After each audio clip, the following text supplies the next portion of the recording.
अस्सलाम वालेकुम नाज़रीन, कैसे हैं आप सब लोग। उम्मीद है खैरियत से होंगे। हमारे आज की रेसिपी है छोला गोश्त। तो जी नाज़रीन, रेसिपी शुरू करने से पहले हमारे चैनल को सब्सक्राइब कर लें, बेल आइकन को दबा दें ताकि हमारे बाकी वीडियो अब तक बआसानी पहुंचती रहे। हमारे वीडियो को एंड तक ज़रूर देखिए। यहाँ पे हमने 1 किलो गोश्त लिया और आधा किलो हमने छोले ली हैं। ये हमने 3 से 4 दरमियाने साइज़ के प्याज लिए हैं।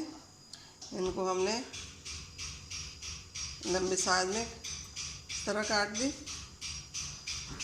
ये अदरक लहसुन का हरी मिर्च का पेस्ट हमने बनाया।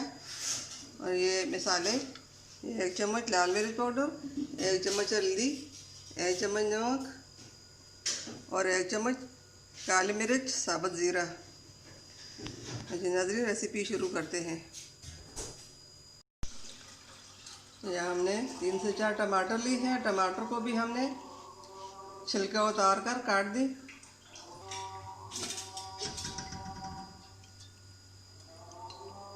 तेल हम गरम करने के लिए रख लेते हैं। गरम हो जाए तो इसमें प्याज फ्राई करेंगे। ये हमने 1 से 2 चम्मच तेल लिया। तेल गरम हो चुका है। अब इसमें हम पहले काली मिर्च और ज़ीरा हम फ्राई करेंगे। साथ ही हम प्याज भी डालेंगे।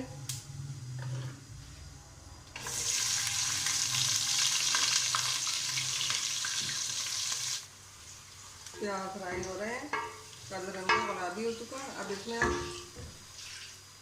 ये अदरक लहसुन का पेस्ट डालेंगे।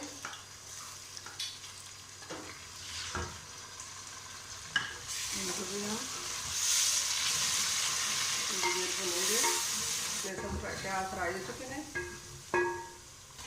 साथ ही इसके मसाले भी डालेंगे। नमक, मिर्च, हल्दी भी हम डालेंगे।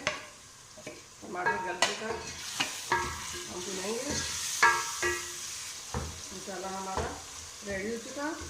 अब इसमें हम गोश्त शामिल कर लेंगे।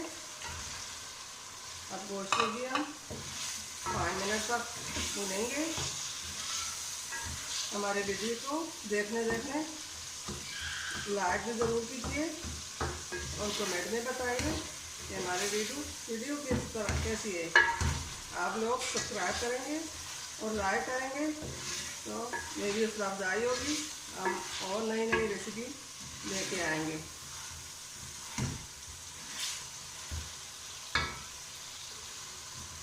आज हम बना रहे हैं बघारे छोले गोश्त। आप भी इस रेसिपी को ज़रूर बनाइए, ट्राई कीजिए। फ्राई हो रहा है, इसलिए इसकी खुशबू अच्छी आ रही है।